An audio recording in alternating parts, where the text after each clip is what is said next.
On the whole, it was generally agreed in St. Mary Mead that nothing could be more harmless than a church fete.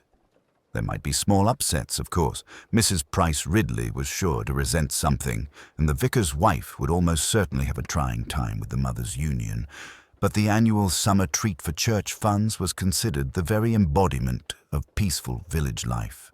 There would be stalls and raffles and iced cakes, and the air faintly redolent of trampled grass and boiled sweets.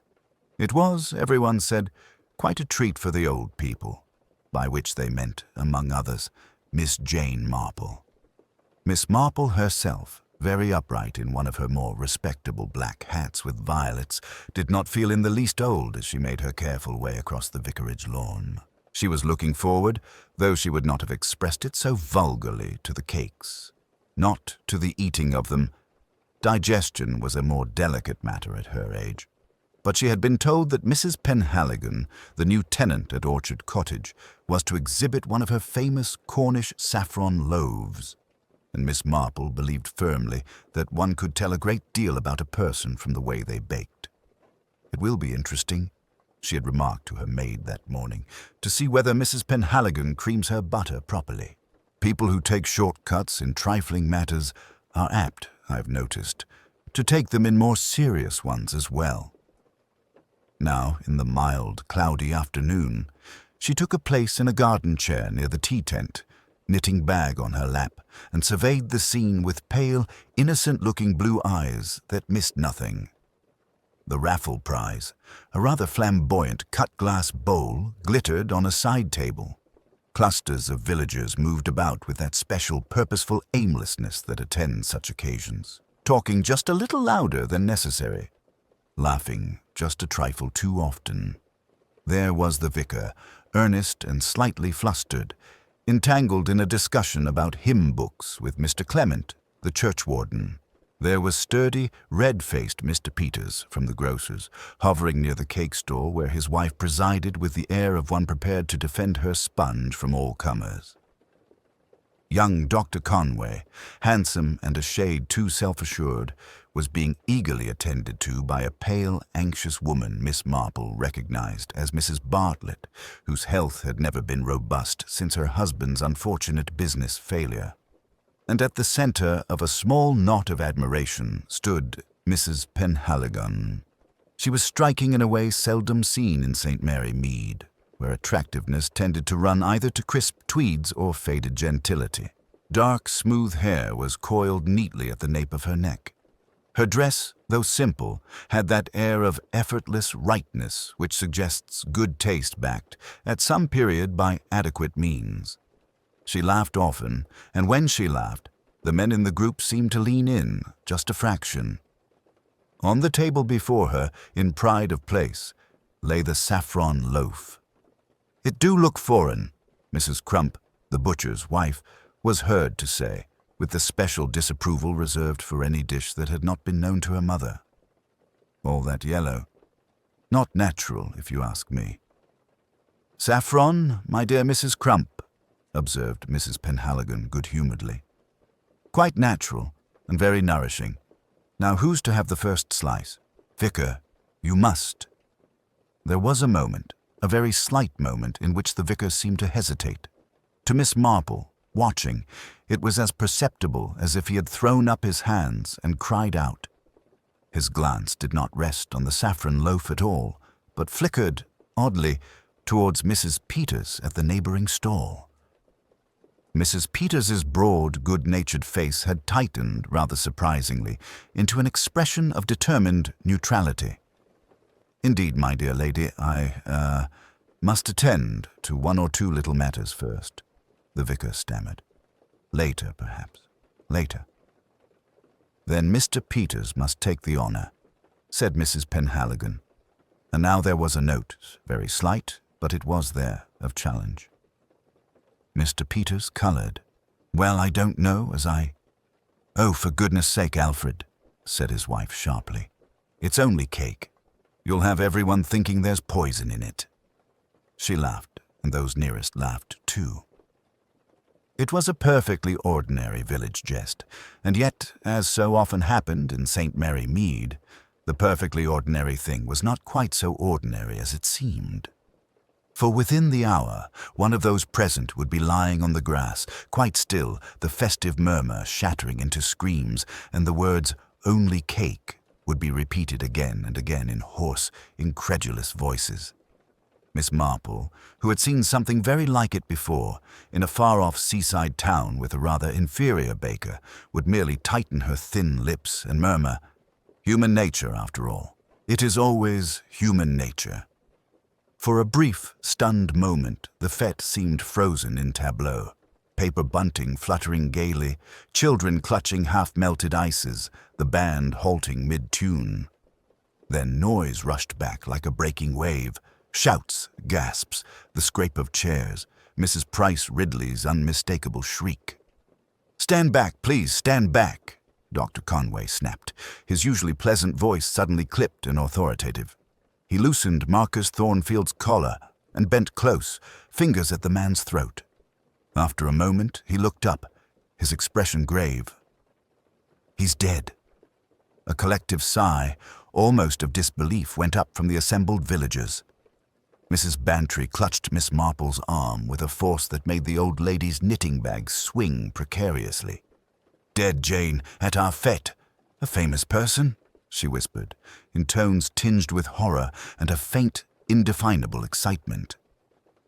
Miss Marple patted her friend's hand. "Yes, Dolly dear, I'm afraid so." The vicar, pale but determined, began urging people away from the judging table. "Please, everyone, let's give Dr. Conway room. Mrs. St. John, perhaps you could take the children to the other end of the lawn. There's no need for them to, witness anything unpleasant."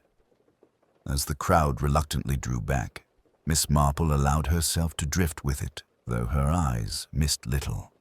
Mrs. Peters was trembling so violently that her hat quivered on its pins. Her husband stood beside her, one hand hovering near her elbow as though uncertain whether to steady or restrain her.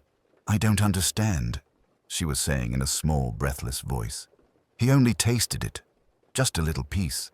I made it exactly as I always do. I did, Ned. You know I did." "We don't know that it was your pie, my dear," Mr. Peters muttered, though his gaze flicked nervously to the half-eaten slice, still on its plate beside the dead man's hand. Miss Marple's gaze followed his. The meringue topping had been neatly cut, the lemon filling smooth and glossy. A quite excellent pie, from appearances. The plate next to it held the vicar's wife's entry, visibly different, the meringue more rustic, the pastry a trifle overdone. Thornfield had not yet reached that one. "Poison," murmured Mrs. Price Ridley in horrified relish, fanning herself with a program. "It must be. One hears such things on the wireless. Cyanide, they say, acts at once. Don't you smell it? That bitter almond smell?" "I do."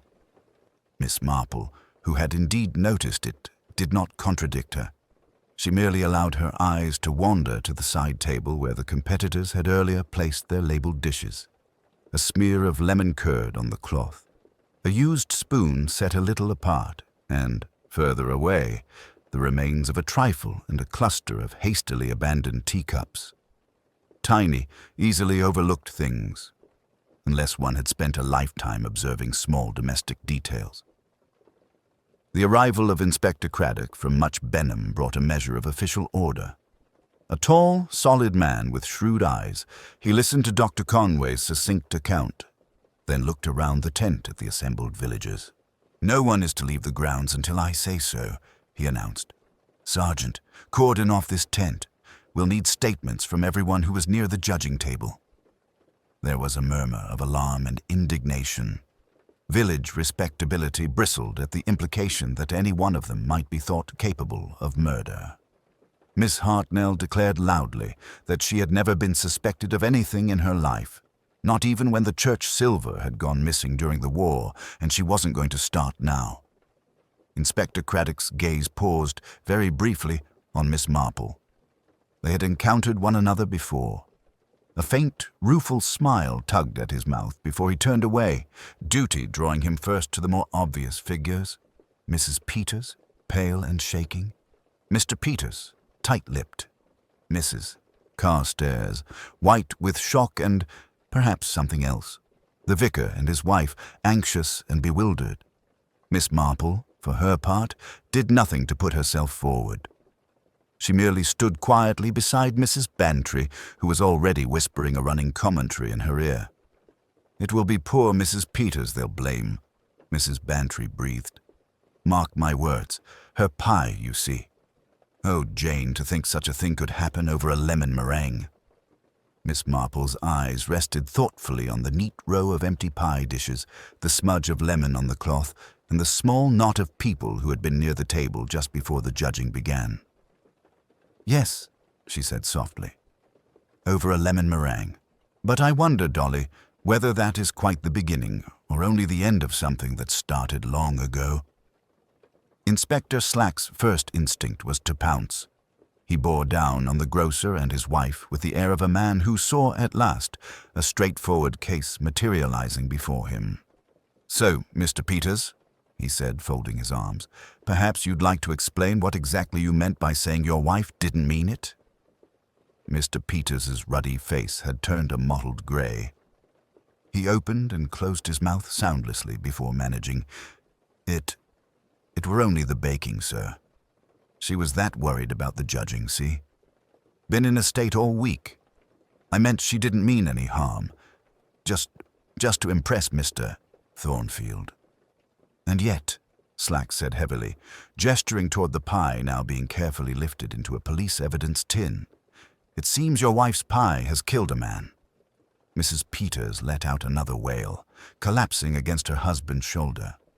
Miss Marple, who had drifted no closer than what could be called decent curiosity, observed the woman's distress with quiet attention. It seemed genuine, yet she had known people to be genuinely distressed at the consequences of their actions, without necessarily regretting the intention behind them. "That'll do, Slack," Dr. Conway said sharply. "You can question them properly at the station. The woman is on the verge of collapse." "Plenty of people on the verge of collapse suddenly find their tongues when they're given a chair and a notebook in front of them," Slack retorted. "Still, you're right, Doctor. Sergeant, see Mr. and Mrs. Peters escorted to the village hall for now, under supervision." As the Peterses were led away, Miss Marple noted how Mrs. Carstairs turned slightly aside, as though not wishing to be noticed observing them. Her gloved hand toyed with the strap of her handbag, and her lips were pursed in a manner Miss Marple had seen on certain ladies at jumble sales when a rival snatched the better bargain.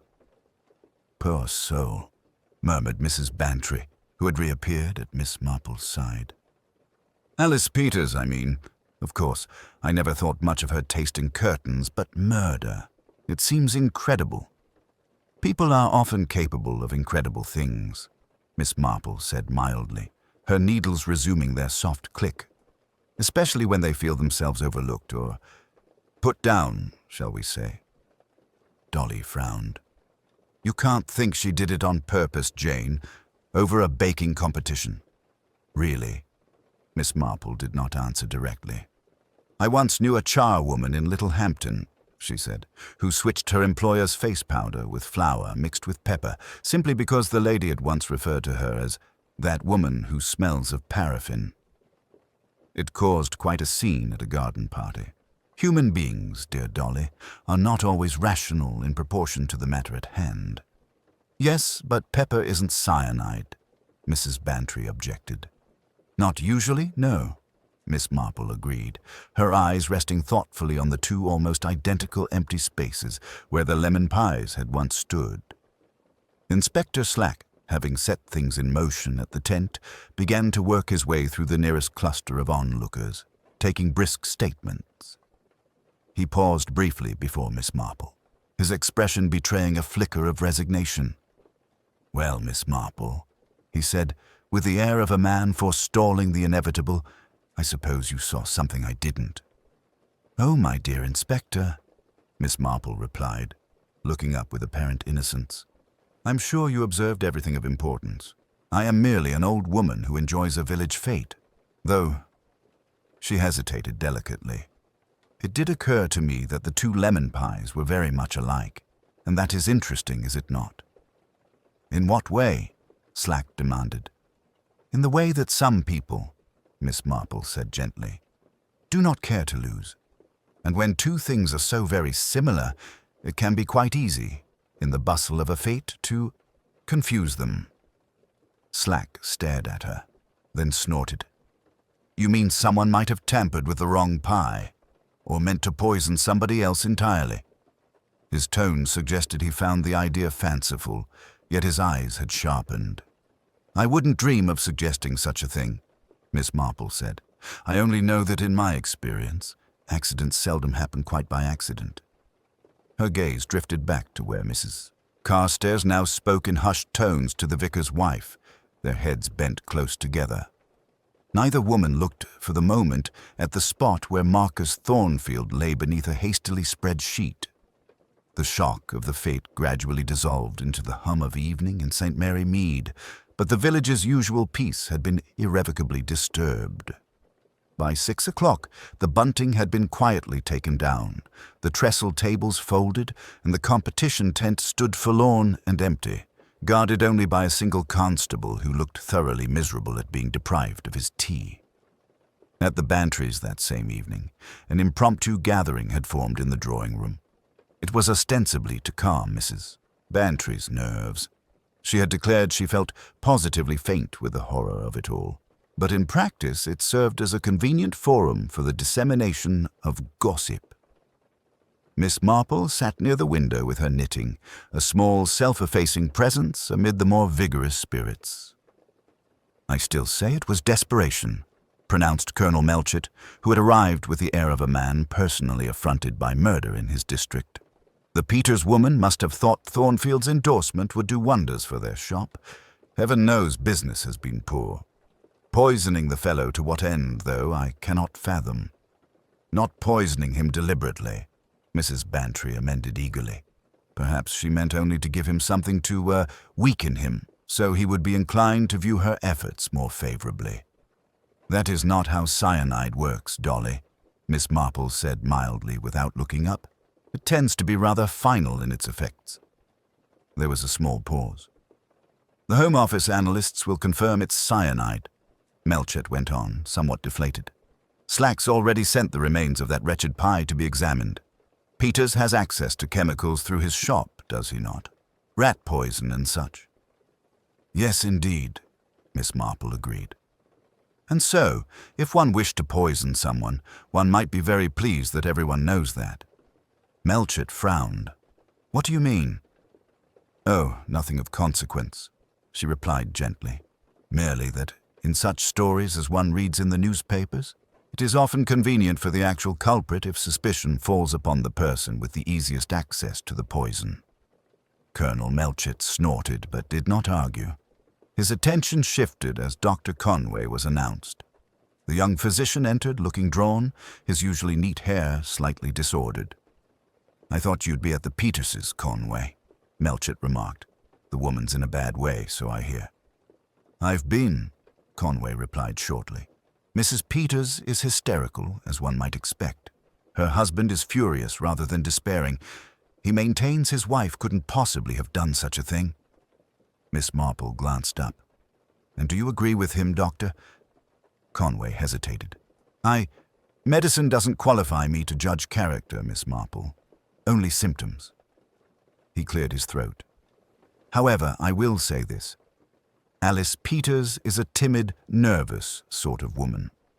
The idea of her calmly measuring out cyanide and incorporating it into a dessert, it does not quite fit. A deliberate poisoning requires a certain coldness of nerve." "Ah," Miss Marple said softly. "Yes, that is very true. I once knew a girl, the daughter of a charwoman, who could never even wring a chicken's neck. Yet her employer, a very elegant lady, was perfectly capable of dosing her husband nightly with arsenic. She said it was no more trouble than adding salt." "All the same," Melchett interposed briskly, "means and opportunity are what matter. Peters had both, and Thornfield ate her pie.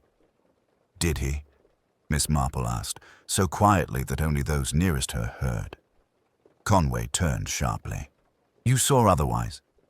I saw only that the two lemon meringues were side by side, Miss Marple answered, and that there was a small smear upon the tablecloth between them, as if someone had changed their positions in a hurry and not quite carefully enough. It is so easy, in a crowd, for one thing to be moved where another had been. A small silence followed this remark. From the hearth, where she had taken refuge with a glass of sherry, Mrs. Bantry said, Well, if you ask me, the one who seemed most affected wasn't Alice Peters at all. It was Mrs. Carstairs. She looked as if, I don't know, as if something she had been counting upon had suddenly gone quite wrong. Miss Marple's needles clicked once, twice, then stopped. Outside, along the quiet lane, the sound of a motor car passing the village green drifted faintly on the still air, heading in the direction of the police station and the Peters' little shop. The following morning dawned deceptively bright, with sunlight gilding the thatched roofs and turning the church spire into a spear of gold. It was, Miss Marple reflected as she drew back her curtains, the sort of day when one might almost forget that murder had walked so recently across the village green. Almost, but not quite. On her way to the post office after breakfast, she passed Peters' stores. The blinds were only half raised, giving the place a shuttered, guilty look. Inside, Mr. Peters moved about with a kind of dogged determination, stacking tins and weighing out sugar as though normalcy might be forced upon the world by sheer repetition of routine. Miss Marple paused at the doorway. Good morning, Mr. Peters. He started. The lines around his mouth seemed deeper today, and there was a haunted look in his eyes. Miss Marple, I don't suppose there's much good about it. I'm very sorry for your trouble, she said gently. How is your wife bearing up? Badly. They kept her overnight. His voice thickened. Alice, in a cell, like a common criminal. She keeps saying they must understand, that it's all a mistake. He gripped the counter. She'd never hurt anyone, miss. Not Alice. No, Miss Marple said thoughtfully. I do not think she would. She's a very careful woman. One can tell by the way she wraps bacon. Careful women do not make careless mistakes with dangerous things. His gaze flicked up sharply, as if about to say more, but at that moment the bell over the door jangled again, and Mrs. Carstairs swept in, her perfume preceding her. Ah, Mr. Peters, she said in brisk, bright tones, ignoring Miss Marple with the practiced ease of one who never saw those she did not wish to see. I require some bicarbonate of soda. My cook is quite beside herself after yesterday's disturbance. Mr. Peters moved automatically to the shelf. Miss Marple, unobtrusive as ever, studied the younger woman's reflection in the glass jars. Mrs. Carstairs looked as well-groomed as always, but there was a tightness at the corners of her mouth that hinted at strain. So dreadful, the whole business, Mrs. Carstairs continued, accepting the small packet. Of course, one must expect such things when standards slip. Allowing tradespeople to compete in village contests meant for... She broke off delicately. Well, I dare say the authorities will see to it properly. Alice baked as good a pie as any lady in the parish. Peters burst out, colour rising in his sallow cheeks. Better than some, and you know it, Mrs. Carstairs. Her eyes flashed for a moment, then cooled. I did not come here to quarrel, Mr. Peters. I merely wished to forget the entire sordid incident. She laid a coin on the counter, turned, and swept past Miss Marple without acknowledging her presence. Outside, as Mrs. Carstairs crossed the road, a familiar car drew up to the curb. Inspector Slack climbed out, his expression businesslike. He touched his hat to Miss Marple with a curt nod, then intercepted the younger woman. Begging your pardon, madam. I was just on my way to call. If you've a few minutes, I should like to ask some further questions about your acquaintance with the late Mr. Thornfield. The faintest pause. My acquaintance? I hardly knew the man. We were introduced once at a charity luncheon in town, that is all." "Funny," Slack said, producing a small notebook, "because his wireless people in London tell me he judged a similar contest last year at the Royal Crescent Hotel. Same event committee that engaged him this time. Your name's on the list as a patron. So you must have crossed paths more than once." Mrs. Carstairs' smile froze, just for a heartbeat. "If you say so, Inspector. These events all blur together, you know." Miss Marple, apparently engrossed in adjusting the contents of her shopping basket, noted the swift, almost panicked glance Mrs. Carstairs shot toward Dr. Conway's house down the lane, half hidden behind its laurel hedge. "Perhaps," she thought as she walked on toward the post office, "our celebrated judge did not die merely because he ate a lemon pie. People seldom get themselves murdered without having first given somebody a very particular reason." And as she stepped into the dim coolness of the post office, another small fact surfaced in her mind. The way Thornfield had hesitated just slightly before tasting Mrs. Peters's pie, as though reminded of something disagreeable. It was a tiny detail, almost nothing at all, but in Miss Marple's experience, such trifles were precisely what separated accident from intention. That afternoon, the village seemed to hold its breath.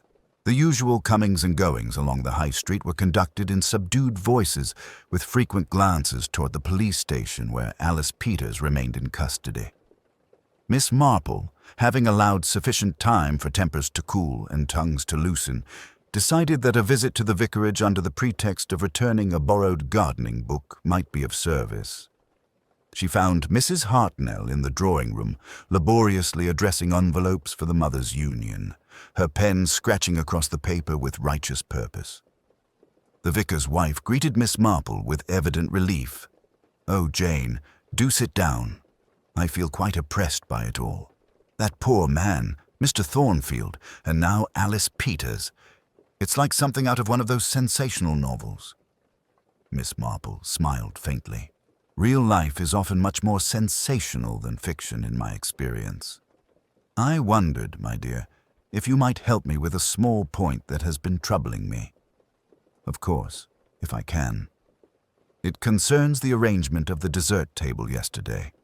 You mentioned at the fete that you wished for the entries to be displayed in proper order. I was curious, were the lemon meringues always positioned side by side?" Mrs. Hartnell hesitated, her brow puckering. "Now that you mention it, no. Originally, I placed Mrs. Peters' pie between my own and Mrs. Bantry's fruitcake. But then Mrs. Carstairs came along and said it would look more balanced if the two lemon pies were together. She moved yours truly, Jane. Mine, I mean, next to Alice's. I didn't think anything of it at the time." "I see," Miss Marple said softly. "And after that, did anyone else alter the arrangement?" "Oh, there was a little fuss when Dr. Conway checked the labels," Mrs. Hartnell replied, brightening with the satisfaction of recalling detail. "He said the judges must be able to see the names clearly. I remember him straightening the cards and sliding the plates a little closer together. That's when some of the lemon filling smeared on the cloth, I dare say." "How very helpful," Miss Marple murmured. "You have an excellent memory, my dear." On her way out, in the dim corridor of the vicarage, Miss Marple nearly collided with Dr. Conway himself. He had evidently come to examine the vicar's elderly housekeeper, but his expression suggested his thoughts were far from minor ailments. "Miss Marple," he said quickly, almost too quickly, "you were at the Bantrys last night. I hope I did not speak out of turn. This whole business has been rather a shock." She regarded him with kind concern. "I think it has affected you more than most, Doctor. That is only natural. A sudden death at such close quarters must be most distressing for a medical man." His mouth tightened. "It's not just that. Slack seems determined to fix the blame on Alice Peters, and if he can prove she obtained cyanide through the shop's stock..." He broke off abruptly. "Cyanide is not always purchased over the counter," Miss Marple observed gently. "Sometimes it is borrowed from a friend, or from someone with professional access." Dr. Conway looked at her sharply. "You can't think... I mean, I had no reason to harm Thornfield. Did you not? Miss Marple asked, her tone mild. He seemed very interested in local property arrangements. The old manor house, for instance. Conway's eyes flickered. Whatever Thornfield was up to with Mrs. Carstairs is no concern of mine. But it troubles you, Miss Marple said, almost to herself. He gave a short, unhappy laugh. You're a very observant lady, Miss Marple. If you must know, Thornfield recognized me at the fete. From London. There was an incident at a hospital there. A misdiagnosis. A complaint. He hinted that he might mention it in his broadcast. The dangers of incompetent provincial doctors, he called it. Not something I'd care to see aired, naturally. And Mrs. Carstairs? Miss Marple asked, watching him closely. She knew Thornfield socially, he said reluctantly. He was acquainted with her late husband. She feared some old scandal might be revived. We both had reasons to dislike the man, if that's what you're suggesting. But wanting someone gone is very different from baking poison into a pie. Quite different, Miss Marple agreed. And those who truly intend murder usually prefer methods that do not implicate themselves quite so obviously. A pie bearing one's name, for instance, seems a trifle conspicuous. She left him then, but as she walked home, the air felt charged, as if the village were a cake that had risen too high and might collapse at any moment. That evening, as the church clock struck 9, a sharp knock sounded at Miss Marple's cottage door. When she opened it, she found Inspector Slack on the step, his face set in lines of grim satisfaction. "Thought you'd want to hear it from me, Miss Marple," he said. "We've had confirmation from the lab, definitely cyanide, and we've had something else, an anonymous note pushed under the station door." He unfolded a crumpled slip of paper and held it out for her to see. In spidery, unsteady letters, it read, "You are looking at the wrong pie. Ask who wanted Mrs. Carstairs dead." That evening, the air in St. Mary Mead felt curiously expectant, as though the village itself were holding its breath. Lamps were lit early, curtains drawn a trifle sooner than usual, and conversations held in drawing rooms and parlors took on a hushed, conspiratorial tone.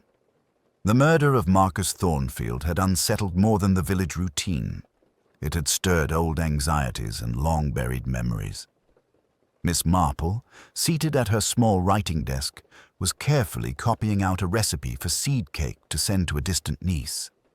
The act, so ordinary as to be almost trivial, served as a useful background against which to arrange the facts of the case in her mind. Recipes, she had often found, were not so very different from crimes. Both required ingredients, timing, and a particular temperament in the one who executed them.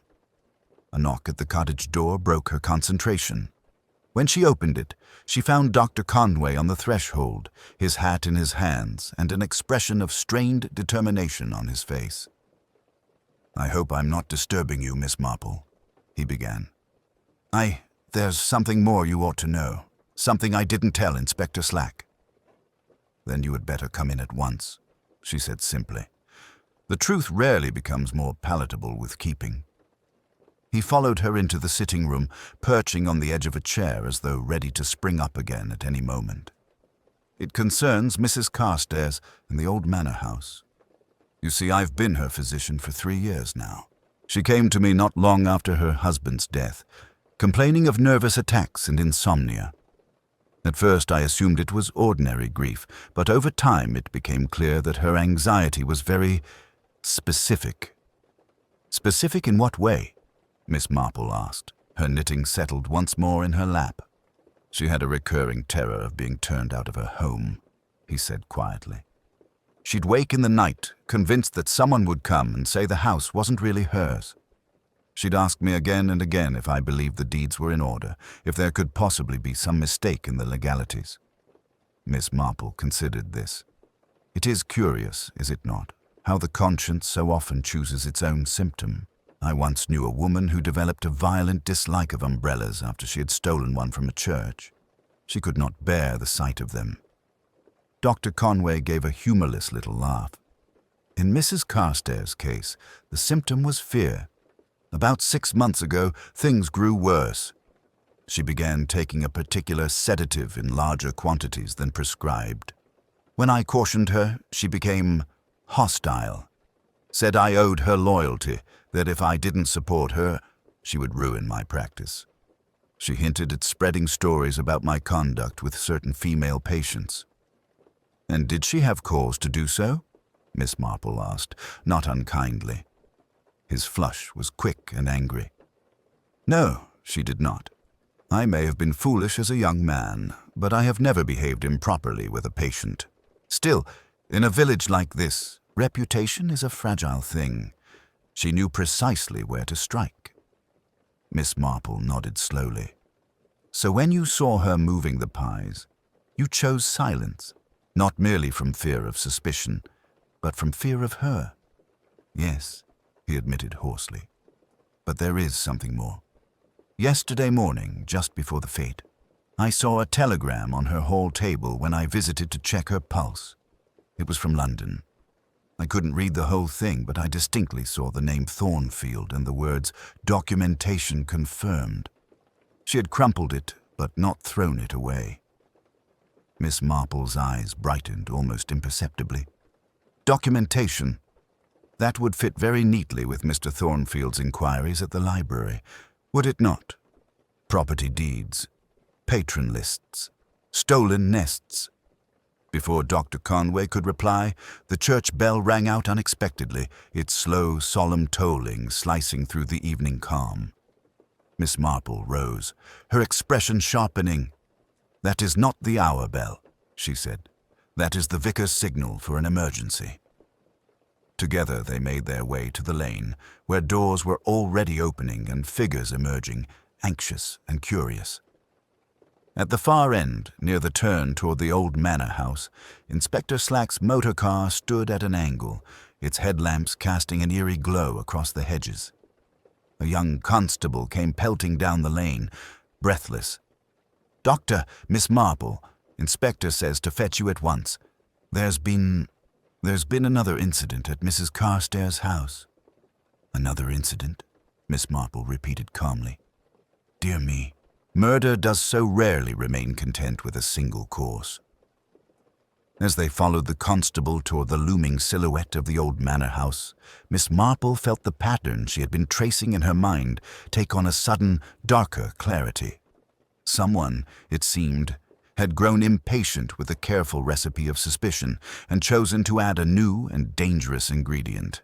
The old manor house received callers that afternoon with all the chilly dignity of a place long accustomed to keeping its secrets. Stone griffins flanked the front steps, their weathered faces impassive, as Miss Marple, Inspector Slack, and Dr. Conway were admitted by a maid whose anxious eyes betrayed the tension permeating the household. Mrs. Carstairs awaited them in the morning room, framed by tall windows that overlooked the formal garden. She was impeccably dressed in dove-grey silk, her mourning perhaps a shade too elegant for genuine grief. Still, her expression as they entered managed a convincing blend of sorrow and polite curiosity. "Inspector, Miss Marple, Doctor," she said with chilly composure. "To what do I owe this unexpected visit?" Inspector Slack cleared his throat. "Routine follow-up, ma'am. There are still a few details regarding yesterday's tragedy that require clarification. I appreciate your cooperation." "Of course," she replied smoothly, though a faint tightening around her mouth betrayed irritation. "Naturally. I wish to see this dreadful business resolved as quickly as possible." Miss Marple moved toward a sideboard where an array of gleaming silver was displayed. Candlesticks, serving tongs, and a collection of dessert spoons laid out on a velvet-lined tray. She regarded them with the mild interest of a woman who had spent many years tending parish jumble sale. "What a lovely set of king's pattern silver you have, my dear," she remarked, her tone guilelessly admiring. "So rare to see a complete dessert service in such fine condition. One hears such tales of pieces going astray over the years. It must be quite a task to keep them all together." Mrs. Carstairs turned, and for a fraction of a second, something like alarm flickered in her eyes. "Oh, they are nothing special," she said too quickly. Just old family pieces. I hardly noticed them. But you would notice if one were missing, I think, Miss Marple persisted gently, her gaze drifting over the tray. I know I should, with my modest teaspoons. One grows so accustomed to the exact number, you see. Why, I can tell immediately if a single one is absent from its place. Inspector Slack, catching her drift, stepped closer to the tray. How many spoons in the set, ma'am? He asked casually. 12, of course, she replied. Slack counted silently, his lips moving. 11 here, he observed. Funny thing, that. The silence that followed was brittle. Mrs. Carstairs' hand tightened around the back of a chair, the knuckles whitening. One is at the cleaner's, she said after a moment, her voice regaining some measure of control. It was damaged some time ago. Not that I need to explain my household arrangements to you, Inspector. Of course not, ma'am, Slack agreed affably. Still, I'll have to ask for the name of the cleaners. Routine, you understand. Miss Marple moved to the window, gazing out at the immaculately kept lawns where the gardeners moved with quiet efficiency. Her reflection in the glass allowed her to observe Mrs. Carstairs without appearing to do so. I often think, she said musingly, that the loss of a single piece from a set can be rather symbolic. So distressing when something is out of place. It must feel precarious. Mrs. Carstairs' composure wavered. If you're suggesting anything improper, she began, her tone sharpening, I must protest. I have done everything in my power to assist this investigation. Dr. Conway, who had remained silent thus far, spoke up unexpectedly. Have you told them about the telegram? He asked quietly. The one from London confirming Thornfield's findings about the house. Her head whipped toward him, genuine fury flaring in her eyes. That is a private matter between myself and my legal advisers, she snapped. It has nothing to do with this unfortunate accident. Accident is an odd word to use, Miss Marple observed gently, turning back from the window. When a man has been deliberately poisoned, Mrs. Carstairs drew herself up, her control snapping back into place like a mask. If you have accusations to make, Inspector, I suggest you make them openly rather than circling about like carrion. Until then, I have nothing further to say. Slack regarded her for a long moment, then closed his notebook with deliberate care. No accusations yet, ma'am, just gathering facts, but facts do have a way of arranging themselves into a pattern. As they took their leave, Miss Marple paused in the great hall, admiring an ornate silver-framed mirror. In its reflection, she saw Mrs. Carstairs sag against the door frame the moment they were out of the morning room, one hand pressed to her throat in a gesture of naked fear before she visibly forced herself upright again. Out in the drive, Inspector Slack turned to Miss Marple. Well, did you get what you came for? I think, she said softly, that we have just watched a woman realize the spoon she thought safely hidden is very much in danger of being found. The next move, Inspector, will be hers, and that, if I am not mistaken, will be when she makes her fatal mistake. News of Mrs. Carstairs' arrest moved through St. Mary Mead with the swift, sinuous speed of smoke in a draught. By evening, the village had arranged the scant known facts into a dozen embellished versions, none of which bore much resemblance to the truth. It was therefore with something like relief that Colonel Melchett and Inspector Slack accepted Mrs. Bantry's invitation to sort it all out properly over coffee in the Bantry drawing-room. Miss Marple sat, as usual, a little apart from the central tumult, her knitting resting in her lap. The Colonel, pacing by the hearth, turned to her with blunt exasperation. Look here, Miss Marple, I can't quite see how you spotted Carstairs when the rest of us were staring at Peters. On the face of it, everything pointed to the poor grocer's wife. Miss Marple smiled faintly. On the face of it, yes. And that is the difficulty.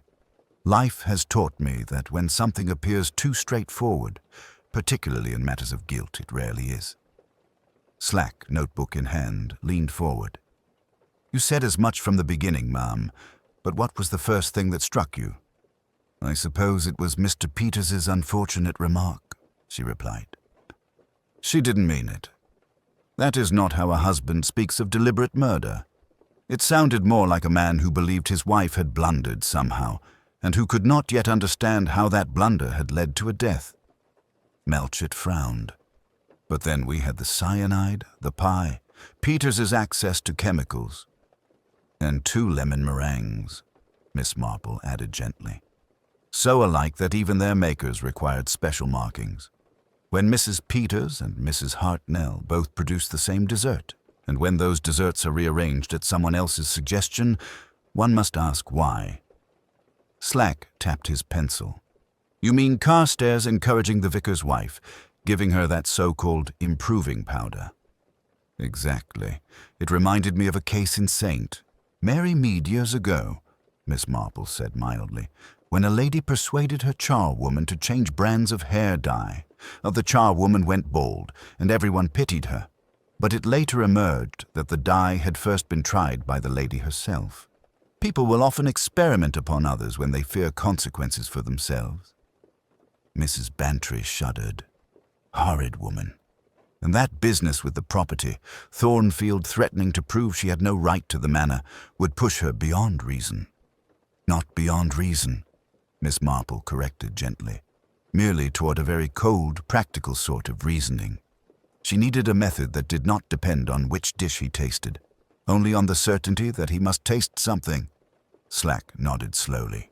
"Hence the spoon." "Yes. When I saw the odd pattern at the fete, it stayed in my mind. Later at the manor, I noticed the incomplete set in her cabinet, a careful woman mislaying one of 12 heirloom spoons. That seemed unlikely." "And your little question about repairs," Mrs. Bantry said, eyes bright with admiration. "You were watching to see if she flinched." "It can be very revealing," Miss Marple admitted. "In my experience, guilty people rarely fear the accusation itself. They fear the small, concrete thing that proves it. The missing glove, the wrong button, the stained handkerchief."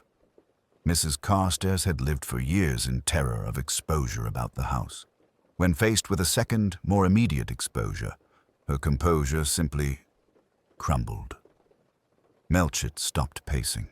"So the cyanide from the old chemist, the doctored spoon, the rearranged pies, the telegram about the deeds, Thornfield's private investigation, they all converge on her." "And they also clear Mrs. Peters," Miss Marple added firmly. "Which is of equal importance. She was not merely innocent in law, but innocent in intention. Her greatest fault was envy of Mrs. Carstairs' social position, a common enough failing, and one for which hanging seems excessively severe." Slack closed his notebook with a decisive snap. "Well, Miss Marple, I'll say this. If I ever decide to take up crime, I hope you're safely abroad at the time."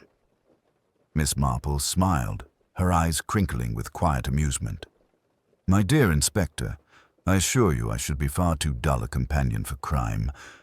I notice things, that is all. And in villages, as in kitchens, nothing truly wicked can be done without leaving a little flour on the floor." The inquest, held 3 days later in the draughty hall at Much Benham, put a formal seal upon what St. Mary Mead already knew in outline. The coroner, a dry man with a precise manner, listened to the evidence with care. The chemist's records proving cyanide had been retained from the charity clearance, the telegram confirming Thornfield's discovery of Mrs. Carstairs' invalid marriage, the forensic report on the silver spoon with its telltale traces in the engraved scrollwork. Dr. Conway gave his testimony with measured calm, though Miss Marple, seated quietly in the second row, noticed the tightening around his mouth when Mrs. Carstairs' medical history was mentioned. Inspector Slack, for once, did not sound self-satisfied. He presented the chain of evidence with unusual restraint, perhaps chastened by how close he had come to condemning an innocent woman. When Miss Marple was called, there was a faint stirring among the spectators. Most of them had seen her all their lives, and yet, after recent events, regarded her with something approaching awe. She answered the coroner's questions in her mild, precise way. I did not suspect Mrs. Peters, she explained, because everything pointed too conveniently toward her. In my experience, life is rarely so obliging. It was rather like a badly written story, you know, where the villain is announced with a flourish in the first chapter. Real wickedness tends to be quieter.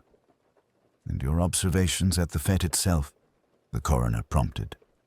I noticed two things at once, she replied. The arrangement of the lemon pies and the presence of a single dessert spoon with a pattern unlike the rest. The first suggested deliberate confusion, the second, deliberate intention. The coroner looked over his spectacles. You are suggesting, Miss Marple, that you deduced the method of poisoning from the pattern on a piece of silver. Not at once, she said with proper humility. But when I later saw Mrs. Carstairs' incomplete set at the old manor house, and when poor Mrs. Peters murmured about the wrong bowl and the silver spoon, the pattern became quite plain. You see, when people are frightened, they often remember the object that struck them as wrong, even if they cannot say why. The jury, mostly tradesmen and small farmers from the district, withdrew and returned in less than half an hour with their verdict. Murder by poisoning by Eleanor Carstairs, who has since been committed for trial. Afterwards, as people emerged into the pale winter sunlight, there was a subdued air of relief. Mrs. Peters, still a little fragile, but now fully cleared, clung to her husband's arm. Mrs. Price Ridley, who had been loudest in condemning her, made a show of shaking the poor woman's hand with elaborate cordiality, as though she had always believed in her innocence. Human nature, Miss Marple reflected, has a wonderful capacity for revising its own history. Later that afternoon, Colonel Melchett and Inspector Slack took tea at Miss Marple's cottage, under the explicit pretext of thanking her for her assistance, though it sounded more like a debriefing. It still astonishes me, Melchett admitted, stirring his tea absent-mindedly, that the pie itself was innocent, so to speak. We all stared at those wretched desserts for hours. That was precisely Mrs. Carstairs' intention, Miss Marple replied, to make everyone look in the wrong place. The poisoned spoon ensured that whichever dish Mr. Thornfield chose, he would die. Yet by arranging the pies and hinting about Mrs. Peters's anxieties, she built a story the village would accept at once. Slack frowned, and Thornfield himself. He was no saint, going about digging into widows' affairs. Oh, I do not claim he was a saint, Miss Marple agreed. But there is a difference between unpleasant truths and murder. Mrs. Carstairs had lived for years in a house that did not truly belong to her. When the bill came due, she chose poison over honesty. When they had gone, Miss Marple carried her knitting to the window, where the late light lay gently over the thatched roofs. Already the village was restitching its routines. Children's voices in the lane, the clink of china from open kitchen windows, the faint rumble of Mr. Peters's delivery bicycle. Saint Mary Mead would go on, as it always did, absorbing scandal into story, story into warning, and warning into the quiet, stubborn wisdom of country life. The fete would be held again next year. There would be cakes and pies, and no doubt some new small rivalries. Yet somewhere behind it all would linger the memory of the day when a silver spoon had shone too brightly among its duller companions, and a village spinster had noticed. Miss Marple resumed her knitting, her thin fingers moving with their usual deftness. Recipes and murders, she mused softly, half to herself. Both depend on proportion and on knowing just how much people will swallow without question. Fortunately, dear St. Mary Mead is not quite so unobservant as Mrs. Carstairs supposed. The clock on the mantel chimed the hour, and life in the little village went on, outwardly unchanged, yet faintly wiser for the bitter lesson it had so nearly digested. In the weeks that followed the inquest, St. Mary Mead settled back into its old rhythm with that peculiar resilience small villages possess. Yet under the surface, calm, something had shifted. The old manor house, once a symbol of unassailable respectability, now stood empty, its shuttered windows a reminder of how quickly foundations built on deceit could crumble. One afternoon, About a fortnight later, Miss Marple sat with Colonel and Mrs. Bantry in the latter's cosy drawing-room. A good fire crackled on the hearth, despite the mildness of the day, for Dolly Bantry believed, quite reasonably, that there was no season in England entirely unsuited to a proper fire. "I still can't quite reconcile it," Mrs. Bantry was saying, pouring tea with unnecessary firmness. "Mrs. Carstairs, all that poise, that self-possession, planning such a cold-blooded murder. One thinks of murderers as wild-eyed, not perfectly groomed and discussing flower arrangements." "On the contrary," Miss Marple replied mildly, accepting her cup, "some of the most respectable people commit the most shocking crimes. The difference lies not in outward appearance, but in what they think they deserve, and what they fear losing." Colonel Melchett, who had been quietly turning the pages of the newspaper, looked up with a grunt. "Dash clever business with that spoon, you know. Slack's still going on about it at the station. Says he'll be checking patterns of cutlery for the rest of his career." "It was really quite simple," Miss Marple said. "One grows used to noticing when a thing is out of place. A single odd spoon among many matching ones is rather like a personality trait that does not accord with the rest. Most revealing if one pays attention." "But when did you truly know?" Dolly pressed. "I mean, know in your own mind that it was Mrs. Carstairs, not Alice Peters?" Miss Marple considered this, her pale blue eyes turning reflective. "I think," she said slowly, "it was when I saw her at the shop that morning, insisting that the whole business be forgotten as soon as possible. Truly innocent people, I've found, are often more inclined to dwell upon a tragedy. They talk of it, revisit it, try to make sense of it. Guilty people, on the other hand, are in a desperate hurry to have everything neatly put away." "And yet," Melchett remarked, folding his newspaper, "if Thornfield hadn't been investigating her property affairs, she might have lived out her days comfortably enough." "Possibly," Miss Marple agreed. "But that is the interesting thing about guilt. It does not remain quietly in one corner. It spreads, like damp. Thornfield merely hastened what was already in motion. Sooner or later, something would have brought her fabrication to light." Mrs. Bantry sighed. "And that poor first wife of Mr. Carstairs, still alive all along. The whole thing seems like one of those dreadful modern novels, all morals and misery." "Not morals, Dolly," Miss Marple corrected gently. "Consequences.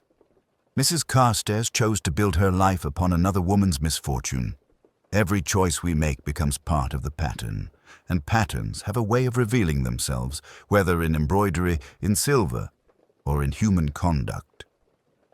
A few days later, Miss Marple received a shy visit from Mrs. Peters, now recovered and wearing a new hat, which, though modest, carried an air of quiet pride. "I wanted to bring you this," Mrs. Peters said, placing a carefully wrapped parcel on the table. "It's one of my lemon meringue pies. I know you must be sick of the sight of them, but, well, I thought it might be a way of making peace with the whole terrible business." Miss Marple unwrapped the parcel with evident pleasure. The pie's golden peaks looked both familiar and oddly triumphant.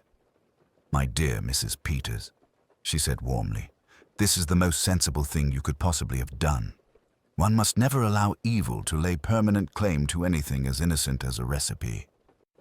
As her guest departed, Miss Marple cut herself a small slice and tasted it thoughtfully.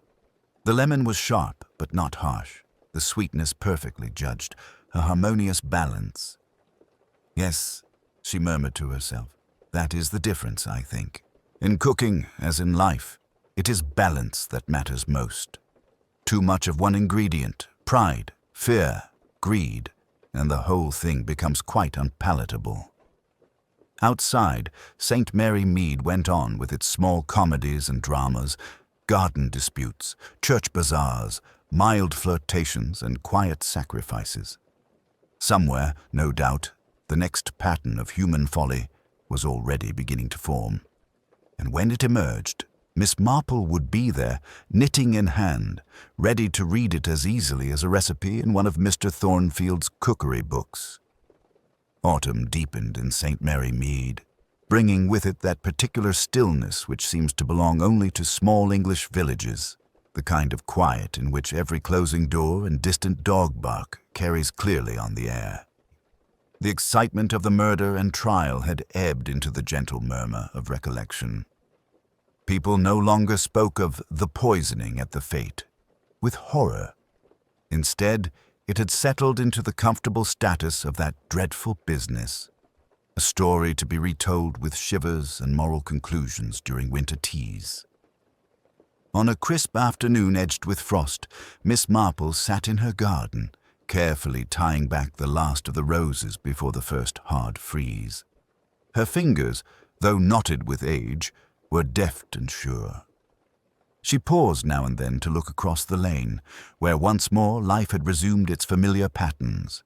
The vicar cycling past with a stack of parish leaflets, children darting in and out of the lane, their shrieks bright in the chilly air. Mrs. Price Ridley hurrying by with the self-conscious look of one who knows she has been wrong, but will never quite say so. A step on the path announced Inspector Slack. He came without bluster this time, his customary briskness softened into something approaching rueful respect. "Afternoon, Miss Marple," he said, removing his hat. "Hope I'm not disturbing you." "Not at all, Inspector. Do sit down. I was just giving the garden its final tidy before winter. Nature, like human beings, benefits from a little orderly arrangement now and then." He took the offered chair, glancing around at the trim borders and carefully mulched beds. "I wanted to tell you," he began, with a touch of awkwardness, "that the superintendent has been reading the report. He says your observations were material in directing the course of the inquiry." Miss Marple smiled faintly. "How very kind of him, though I fancy what he truly means is that you followed the clues most capably once they were pointed out." Slack gave a short, embarrassed laugh. "You might say that. I was all set on Peters and his wife. Looked so neat, you see. Too neat, as you said." "In my experience," Miss Marple replied, "true wickedness is seldom tidy. It leaves little ragged edges. A misplaced spoon, a frightened glance, a woman who cannot bring herself to part with a single piece of silver, even to save her life." He studied her for a moment. "How do you do it, Miss Marple? Truly, it's not just noticing things. Half the village noticed something or other. But you put it together." She considered this, her gaze drifting toward the distant hills, now faintly touched with the first powdering of snow. "It is rather like my knitting," she said at last. "One learns to recognize patterns. A missed stitch here, a wrong color there. It all tells a story. Human beings are very much the same. I have lived a long time, Inspector. One sees the same motives repeated. Greed, fear, pride, jealousy, only dressed in different clothes. Mrs. Carstairs was not so very unlike a housemaid I once knew in Littlehampton, who stole her mistress's pearls and then tried to blame the errand boy. Different circumstances, same pattern." Slack rose, settling his hat back on his head. "Well, whatever you call it, I'm obliged to you. Peters and his wife would have gone very hard to it without your interference." Miss Marple shook her head gently. "Not interference, Inspector, merely observation and a little memory. One owes it to the innocent, I think, to remember what one has seen of human nature." After he had gone, the early dusk began to fall, wrapping the village in a soft grey veil. Lights bloomed one by one in cottage windows. The smell of coal fires drifted on the air. Miss Marple gathered her tools and went inside, where the familiar comfort of her sitting room awaited her. Her knitting in its basket, her well-worn armchair, the ticking of the small clock on the mantel. She took up her needles and the half-finished grey scarf resting there, letting the stitches fall into their accustomed rhythm.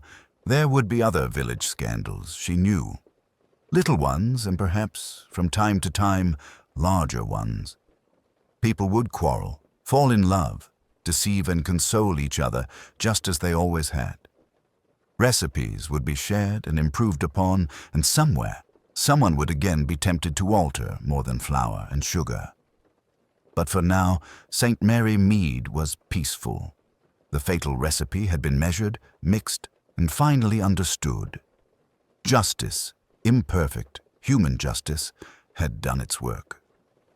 And Miss Marple, with her sharp eyes and gentle manners, would continue to sit quietly at the heart of the village, watching, remembering, and knitting together the small but telling patterns of human nature that others so easily overlooked.